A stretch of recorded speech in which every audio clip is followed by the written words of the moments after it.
యవ్వనస్తుడైన యెహోషువ పనివాడిగా ఉన్నాడు మోషే దగ్గర. ఊరకాయన మూటలు మోసే పనివాడిలాగా ఉన్నాడు.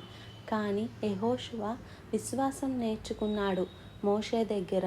ప్రేమ నేర్చుకున్నాడు. సమాధానం నేర్చుకున్నాడు. యవ్వనేచ్ఛలు జయించాడు.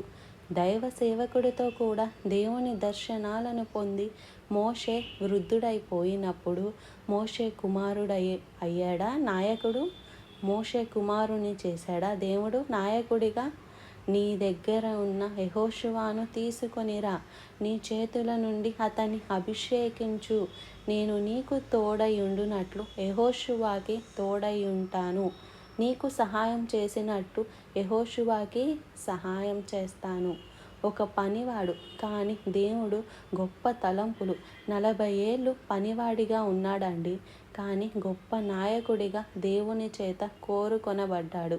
ఎలీషాను దేవుడు పిలిచినప్పుడు ఏలియా వెళ్ళి అతని మీద దుప్పటి వేసినప్పుడు అతడు 12 అరక అతను దున్నుతున్నాడంట. అంటే ఎంత పెద్ద భూస్వామం ఆలోచన చేయండి.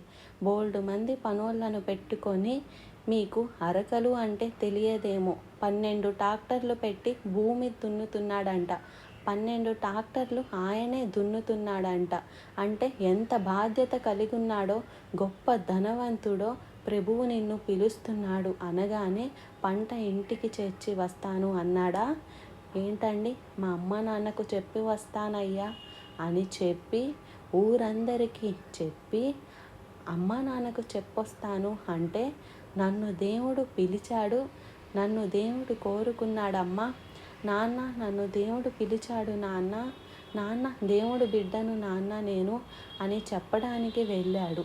ఎంత సంతోషం అయ్యిందంటే, ఆ నాగలన్నీ పగలగొట్టి ఆ ఎద్దుల్ని బలించి ఆ భోజనం ఊళ్ళో వారందరికీ పెట్టి సేవకు వెళ్తున్నానని చెప్పాడంట. సంతోషంగా పెళ్లి చేసుకున్నంత సంతోషం.